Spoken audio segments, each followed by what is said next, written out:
Halo semua, Assalamualaikum warahmatullahi wabarakatuh. Jumpa lagi di Hobi Dolan teman-teman. Kita sekarang ada di sekitar proyek pembangunan tol Jogja Bawen ya. Jadi ini di sebelah barat dari kota Yogyakarta. Ini baru pemadatan tanah teman-teman. Jadi meninggi seperti itu ya. Nah, ini kabarnya terdapat kendala ya untuk menyambung daripada jalur dari tol ini. Apa itu kendala penyebabnya? Nah, kita sambil jalan ya ke sana.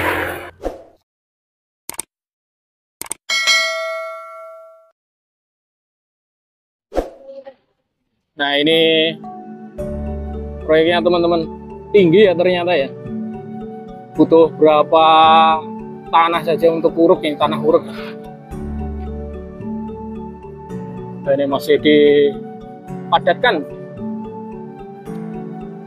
luar biasa ya, proyek mega proyek lah istilah.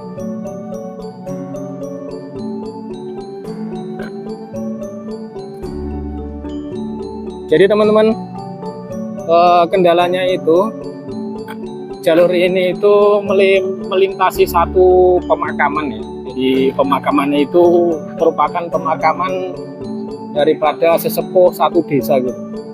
Jadi belum sempat dipindah, itu yang menjadi kendala. Jadi masih proses, menurut informasinya tahun ini lah, atau segera dikondisikan. Pangapunten dengan Pak siapa Pak? Ngadiman. Ya. Pak Ngadiman, ini salah satu yang terdampak tol. Dulu rumahnya di mana Pak? Ini samping sudah di pos ini, yaitu pekarangan nih, pos sampai itu sekitar 400-an meter. 400 meter. Dulu ganti untungnya sampai berapa Pak per meter? Dulu per meter sekitar 4 jutaan, 4 juta 100. Sekarang pindah Pindah, ya, pindah 700-an meter ke samping Selokan Mataram. Warisan, tanah warisan. Satu kampung ini banyak yang dapat terdampak ini banyak ya Pak ya? Banyak, di sini sekitar 40-an ada, 40 kakak. Ya? Kakak. Setengah RT ya habis. Sosialisasinya lama mboten Pak? Lama Mas. Berapa tahun? Sebelum corona, habis corona, tahun belakang ini baru pembayaran. 4 tahun ada Mas. Ada kendala serius mboten Pak mengenai sosialisasi, kemudian pemberesan administrasi dan lain-lain? Kalau lancar enggak, masalah itu semua tergantung administrasi, pemberkasan. Kalau pemberkasan keliru, ngawal lagi dari pertama. Kalau enggak keliru ya tinggal nunggu, tapi nunggunya juga lama. Dari pemberitahuan pembayaran sampai pembayaran itu masih setahun kurang lebih. Ini lumayan. Tapi rata-rata kampung sini itu Pak, sertifikatnya lengkap nggih? Lengkap. Rata-rata lengkap, gitu, pegang. Tapi ada yang ya pegang, tapi ada yang kebutuhan sekolah dulu atau di bank, jadi memperlambat tapi pembayaran. Kan punya lengkap. Kalau itu Pak, yang nopo ke toko besi itu kendalanya nopo? Yang kendala dulu ya itu sertifikatnya mungkin di bank, jadi pembayaran kan agak susah. Masalahnya BPN pembayaran itu harus ada sertifikat, sedang sertifikat di bank. Nah, masalahnya itu.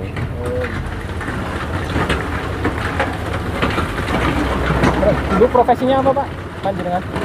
Kalau saya dulu ya di Meguwo, karyawan parkir, karena ada pandemi ikut kena imbasnya, berhenti, tinggal di rumah ada 3 tahun yang lalu. Oh gitu, jadi istilah itu nggak terdampak serius gitu, walaupun ada dibebaskan, rumahnya pindah gitu, maksudnya kan kerjanya dulu tidak di rumah gitu. Nggak di rumah, ya imbasnya dari pandemi itu, yang kalau nggak ada corona ya masih kerja, tapi kalau ada corona ya itu imbasnya dari corona itu jadi pengangguran.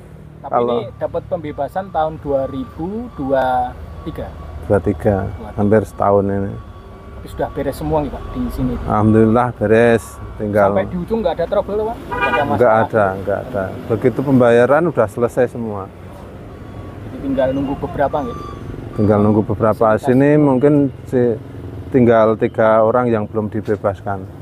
Salah satunya yang satu toko besi sama masjid itu belum, sama mungkin SD juga belum, kendalanya belum dibangunkan.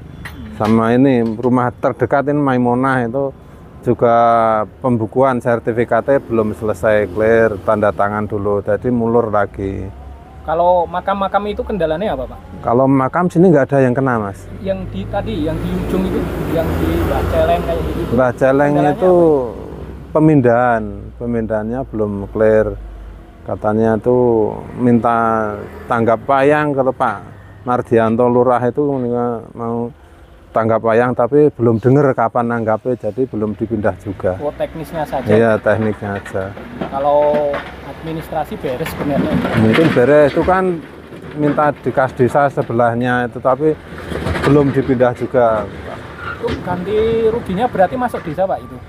Mungkin ya itu Pedukuhan Tirtowadi itu Mas. Masuknya situ ya? Masuknya Tirtowadi, sedangkan di Rogo itu kelihatannya lancar semua. Bukan masuk pribadi gitu nggih? Bukan, maksudnya masuk itu trae atau apa itu bukan? Enggak, itu kan Mbah Celeng itu istilahnya dulu kan abdi gitu. dalam dari keraton, tapi nggak tahu berapa makam di situ. Oke. Oke Pak, matur suwun nggih. Nggih. Informasinya. Nggih. Yap teman-teman, ini kita berada di tengah-tengah proyek ya.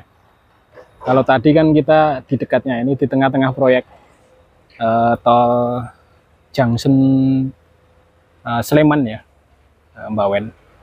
Nah, ini teman-teman tempatnya yang masih menjadi kendala, belum dipindahkan, yaitu makam Kiai Kromo Ijoyo atau makam Mbah Celeng. Itu ada tulisannya Mbah Celeng gede itu.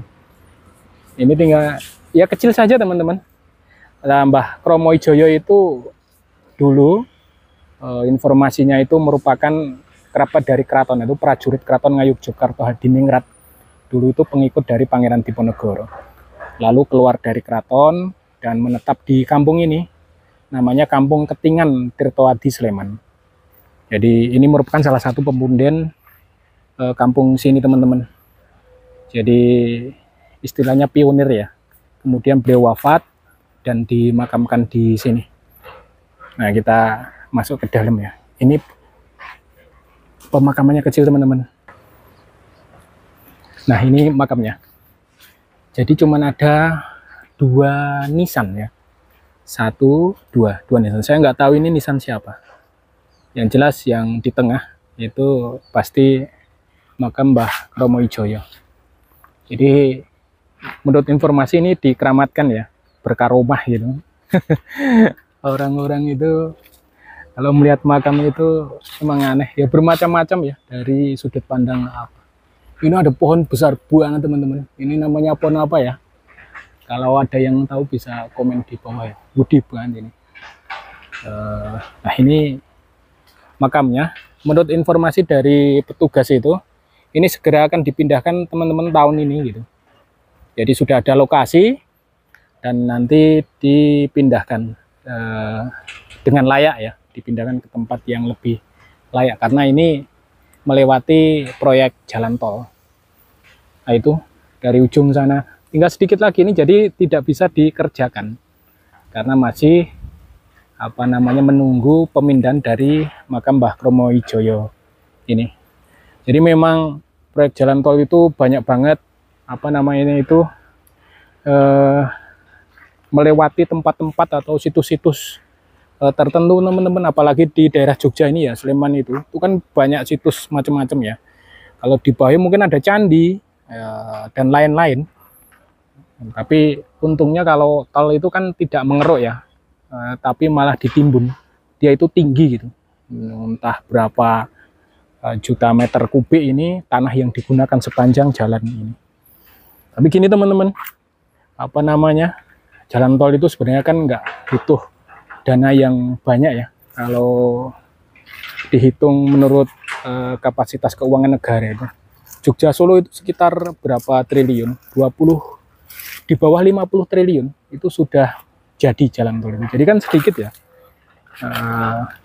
Apalagi kalau uangnya tidak bocor ya dari atas itu semua kota-kota di Indonesia itu pasti bisa mulus gitu. Jadi nggak butuh dana yang banyak. Dan yang korup itu lebih banyak teman-teman daripada dana yang tidak dikorup itu. Sepertinya ya. Kalau di Indonesia itu bocor, bedah. Kalau bocor itu masih berlubang agak besar itu. Kalau bedah itu udah terbuka, pintunya itu terbuka. Dan ya kita rasakan negeri yang makmur, gemah ripah loh jinawi, tapi kondisi masyarakatnya ya masih memprihatinkan, banyak banget, apalagi di kampung-kampung teman-teman, kasihan banget. Nah ini makam Mbah Celeng atau Mbah Kromo I Joyo, segera akan dievakuasi dipindahkan tahun ini. Semoga lancar semua ya, jadi proyek ini bisa berjalan dan menyambung, cepat jadi dan bisa digunakan. Tentu saja akan berefek kepada kelancaran transportasi khususnya menuju dan keluar Jogja. Saya kira cukup sekian ya teman-teman, vlog kali ini singkat, semoga bisa bermanfaat bagi kalian. Ini salah satu perkembangan pembangunan tol Bawen Jogja. Apabila kalian menyukai video ini, jangan lupa like, subscribe, dan komen, dan share ke media sosial lain agar mereka tahu perkembangan dari pembangunan tol Jogja. Assalamualaikum warahmatullahi wabarakatuh.